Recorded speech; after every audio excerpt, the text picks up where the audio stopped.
આજે કદાચ મારા વાઘેલા કુળને કોઈ મૈર વાસે અને મારી મેરડી કે બધા જો મારી નો નાખું ને તેથી તો મને દાદા ગોરવાની દેવીને ખોટ બેહી જાય જગતમાં ઓ બેહી જાય જગતમાં ઓ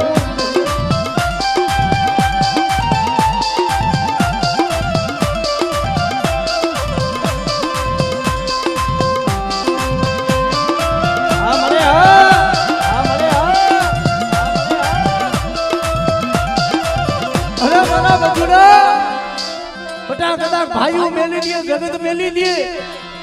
અને વાલા વેરી બની જાય પણ હું તો દાદા બીજલના પાણીએ હું મેરડી આવી કદાચ જો તારો ભાગનો રેઠો મેલું ને તેથી તું પડદરીની જગ્યા માથે હું મેરડી નો